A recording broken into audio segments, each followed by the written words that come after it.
আমার মা যখন আত্মহত্যা করে তখন আমার বয়স ছিল 14 বছর। তখন সবকিছুই বুঝতাম আমি। আমার বাবা একদিন আমার খালাকে বিয়ে করে নিয়ে বাড়িতে আসে। তখন আমার মা বসে রান্না করতেছিল। আমার বাবা খালার হাত ধরে সোজা ঘরে নিয়ে ঢুকে। খালা তখন একটা বোরকা পরা ছিল। মা তখন আমার খালাকে জিজ্ঞাসা করে, কিরে তুই এখানে কেন? তখন বাবা বলে যে আমরা বিয়ে করে নিয়েছি। এটা শোনার পর মা আর ঠিক থাকতে পারলো না। মা তখন অনেক কান্নাকাটি শুরু করে দেয় আর খালাকে বলল, তুই বোন হয়ে বোনের সংসারটা কিভাবে নষ্ট করলি? আমার ছোট দুইটা বাচ্চার কথা তুই একটাবারও চিন্তা করলি না। এই অবস্থা দেখে আমার মা পাড়ার সমস্ত আশেপাশের লোকদের ডাকতে শুরু করে। পাড়া প্রতিবেশীরা সবাই ছিছি করতেছিল। তখন আমার বাবা সবাইকে তাড়িয়ে দেয় আর বলে, এখানে কি দেখতে এসেছেন আপনারা, চলে যান এখান থেকে। সবাই চলে যাবার পরে বাবা খালার হাত ধরে ঘরে ঢুকে গেল। ভিতরে ঢুকেই দরজা আটকিয়ে দিল। এটা মা কোনোভাবে মেনে নিতে পারতেছিল না। মা অনেক কান্নাকাটি করতেছিল। সেদিন বাড়িতে কোনো কিছুই রান্না করা হয়নি। আমাদের দুই ভাই বোনকে পাশের বাড়ির চাচে খেতে দেয়। আর মা না খেয়ে থাকে। হঠাৎ করে রাত 10টার দিকে বাবা ঘরের দরজা খুলে আর মাকে এসে বলে, দেখো আমি কোনো ঝামেলা চাই না, আমি চাই যে তোমরা দুই বোন একসাথে মিলেমিশে থাকো। তখন মা বাবার কলারটা ধরে বলে যে, শয়তান, তুই আমার জীবনটাকে নষ্ট করে দিয়েছিস আর আমার মৃত্যুর জন্য তুই দায়ী থাকবি। তখন বাবা মাকে মারে আর বলে, তোর মধ্যে এমন কি আছে যে তোর সাথে আমি থাকবো? তুই তো দেখতে মোটা, তাই তো আমি চিকন দেখে বিয়ে করেছি। এই বলে বাবা ঘরের ভিতরে চলে যায়। মা বসে কাঁদতে থাকে। আমাদের বাড়িতে প্রায় সব সময় অশান্তি লেগেই থাকতো।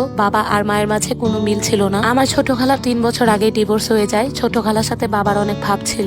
প্রায় আমাদের বাসায় আসতো। এগুলা দেখে মা সব বুঝতে পেরে যায়। তারপর মা নানিকে সবকিছু বলে। নানি খালাকে অনেক শাসায়, কিন্তু তারপরেও খালা কোনো কথা শুনেনি। সেদিন রাতে আমার একদমই ঘুম আসেনি। শুধু আমি একটা কথাই ভাবতেছিলাম যে নিজের খালা হয়ে কি করে এই কাজটা করতে পারলো। বাইরের মানুষ হলে হয়তোবা মেনে নিতে পারতাম। সারা রাত এগুলা ভাবতে ভাবতে ফজরের পরে আমি একটু ঘুমাই। ঘুম থেকে উঠে দেখি যে মা আমার পাশে নেই। পাশের রুমে গিয়ে দেখি যে রুমের দরজাটা লাগানো, কিন্তু জানালাটা খোলা ছিল। জানালা দিয়ে তাকিয়ে দেখি যে মা উপরে ঝুলছে। এটা দেখার পরে আমি চিৎকার দিয়ে উঠলাম, হায় আল্লাহ, আমার মার কি হয়ে গেল? আমি পাশের বাড়ির লোকদের ডেকে আনলাম। তারা এসে রুমের দরজা ভাঙতে শুরু করলো। তখন বাবা রুম থেকে বের হয়। আশেপাশের লোকেরা আমার বাবাকে অনেক মারে। তখন আমি আমার খালার চুলের মুঠি ধরে বলি যে, তোর জন্য আমার মা মারা গিয়েছে, এবার তুই শান্তিতে থাক। আর ওইদিকে বাবা মার খেয়ে খালাকে নিয়ে পালিয়ে গেল। আর মায়ের লাশ ময়না তদন্তের জন্য নিয়ে গেল। বিকেলে আবার লাশ দিয়ে গেল। মায়ের জানাজা হলো। পাশের একটা জঙ্গলে মাকে কবর দেওয়া হলো। আমার সব আত্মীয় স্বজনরা আমাকে অনেক বোঝায় আমি যেন ভেঙে না পড়ি। মায়ের মৃত্যুর 4 দিন পর কোন রকম একটা মিলাদ পড়ানো হলো। তারপরও আমার বাবার কোনো খোঁজ ছিল না।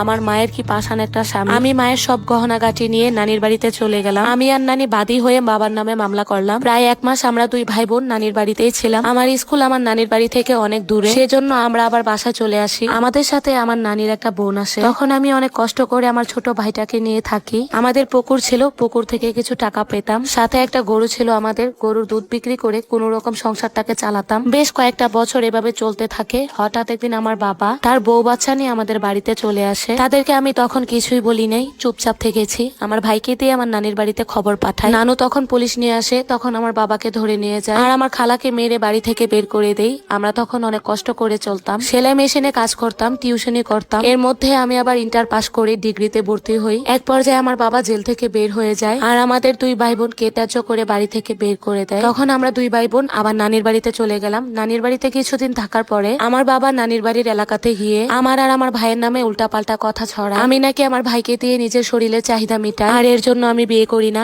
এসব শোনার পরে আমি আমার ভাইকে নিয়ে শহরে চলে যাই। সেখানে গিয়ে ছোট্ট একটা